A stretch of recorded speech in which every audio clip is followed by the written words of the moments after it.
आहे। कासेगाव पंचायत समिती गणातून भाजपचे विजय राठोड विजयी।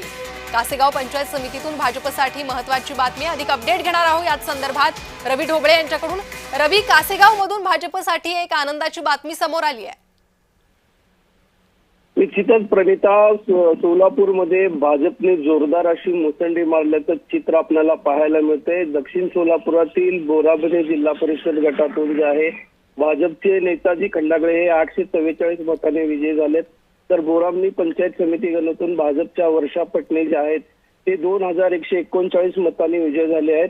तसेच कासेगाव पंचायत समिती गणातून भाजपचे विजय राठोड जे आहेत ते 2288 मतांनी विजयी झालेले आहेत। प्रणिता, कुठेतरी एक उपमुख्यमंत्री एकनाथ शिंदे यांनी सभा घेतली होती। शिवसेनेचे आणि भाजपमध्ये जोरदार अशी थेट लढत झाली होती। भाजपचे आमदार जे आहेत विद्यमान सचिन कल्याण शेट्टी आणि माजी मंत्री सिद्धराम मेश्राम यांच्यात ही थेट लढत होती। मात्र जो निकाल पाहता जनतेने जे आहे ते भाजपला कोल दिल्याचं चित्र आपल्याला पाहायला मिळतंय। प्रणिता जी, रवी धन्यवाद या सविस्तर माहितीसाठी। पुण्यातून महत्त्वाची अपडेट आहे ती पाहूयात। पुरंदर पंचायत समितीत राष्ट्रवादीच्या गराडे गणातून अर्चना ज्ञानेश्वर या विजयी झालेल्या आहे।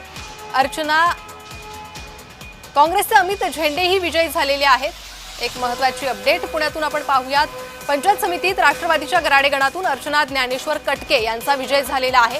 त्यासोबतच पुरंदर पंचायत समितीत दिवे गणातून राष्ट्रवादी काँग्रेसचे अमित झेंडे हे विजयी झालेले आहे। त्यामुळे राष्ट्रवादी काँग्रेससाठी